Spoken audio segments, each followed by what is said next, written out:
सम्मेद शिखर जी पारसनाथ को तीर्थ स्थल घोषित करने की मांग को लेकर गिरिडीह में सफल जैन समाज के लोगों ने विशाल मौन जुलूस निकाला। बड़ा चौक स्थित दिगंबर जैन मंदिर से निकाले गए मौन जुलूस में सैकड़ों की संख्या में महिलाएं, पुरुष और बच्चे शामिल हुए। रांची, रामगढ़, हजारीबाग, कोडरमा, बोकारो समेत विभिन्न जिलों से पहुंचे जैन समाज के लोग जैन मंदिर से हाथों में तख्ती लेकर निकले। जैन मंदिर से अग्रसेन चौक होते हुए पदम चौक, कालीबाड़ी चौक, टावर चौक होते हुए झंडा मैदान पहुंचे, जहां मौन जुलूस का समापन हुआ।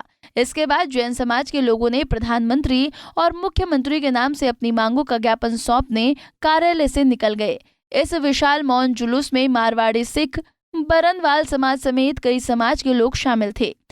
शांति प्रिय समाज है, हम मांग करते हैं, हम पुनः मांग करेंगे और अगर सरकार नहीं मानेगी तो हम पूरा सड़क पर निकल कर अपनी मौन जुलूस के माध्यम से अपना विरोध दिखाएंगे। और हमारा हम अहिंसक है, हम कोई दूसरा हमारे पास मार्ग नहीं, मार्ग हमारा एक है, शांति प्रिय अहिंसक होकर के अपनी मांगों को सरकार तक पहुंचाना हमारा एक ही मार्ग है और एक ही हमारा लक्ष्य है। और कोई हेमंत सोरेन का आज बयान आया है कि भाजपा इसके लिए माफी मांगे, चूंकि किया हुआ उसी का ही है। तब हम कुछ देखिए, हम सरकारों के बारे में कोई टिप्पणी करने की स्थिति में नहीं है। हमारे लिए दोनों ही सरकारें हमारी सम्मानित सरकारें हैं, हम उसके लिए टिप्पणी, ये सरकार का काम है कि हमारी मांगों को कैसे वो इसका समाधान, इसका निराकरण ढूंढते, ये उनका काम है। हमने उनके पाले में बॉल डाल दी है, निर्णय उनको लेना है, हमको नहीं लेना। हम कोई भी टिप्पणी करने की स्थिति में नहीं है। समस्या का समाधान कहाँ से निकलेगा? राज्य सरकार से या केंद्र? दोनों ही से, केंद्र और राज्य दोनों की सहभागिता से ही समाधान का समाधान निकलेगा।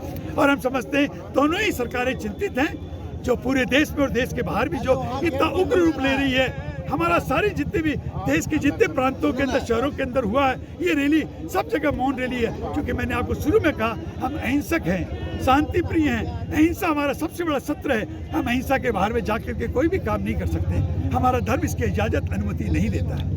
हम बार बार आएंगे, अगर नहीं मानेंगे सरकार तो बार बार उनसे निवेदन करेंगे कि हमारी मांगों का मानिए, ताकि हम जैन समाज अपने धर्म क्षेत्रों, धर्मायतनों का की रक्षा कर सकें। बता दें कि भारत सरकार ने 2 अगस्त 2019 को एक गजट नोटिफिकेशन जारी किया था, जिसमें लिखा था कि संरक्षित इलाके से 1 किलोमीटर दूर जहां तक सेंसिटिव जोन का विस्तार है, वहां होटल्स, रेस्टोरेंट्स बनाए जा सकते हैं और झारखंड सरकार के हिसाब से वहां पर्यटन के लिए उद्योगों को स्थापित किया जा सकता है।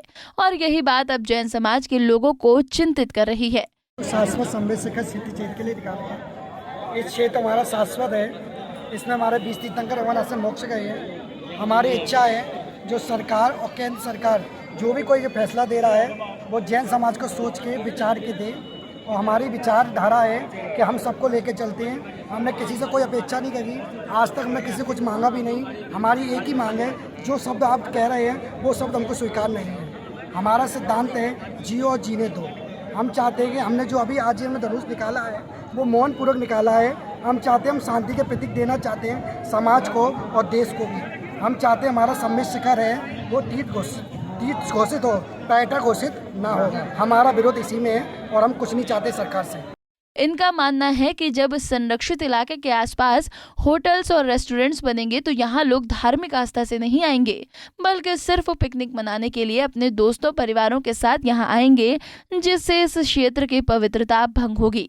सिद्ध क्षेत्र सम्मेद शिखर की बहुत ही तीर्थंकरों की और निर्वाण भूमि है। बहुत सारे तीर्थंकरों के यहाँ से अनेक मुनि मोक्ष पधारे हैं। ये शाश्वत सिद्ध क्षेत्र है। अगर यहाँ पे सभी लोगों को, भक्तों को आने की अनुमति है, लेकिन अगर संकल्प और नियम से यहाँ पे चढ़ा जाए तो उसका बहुत बहुत हमें पुण्य मिलेगा। और इसे पर्यटन क्षेत्र घोषित न करें, इसे तीर्थ क्षेत्र ही रहने दें। बता दें कि इस मौन जुलूस में डीएसपी संजय राणा, एसडीपीओ समेत काफी संख्या में पुलिस प्रशासन के लोग भी मौजूद थे। सुरक्षा के पुख्ता इंतजाम के साथ ड्रोन कैमरे से जुलूस की निगरानी की जा रही थी। पंजाब केसरी टीवी के लिए गिरिडीह से दिनेश कुमार रजक की रिपोर्ट।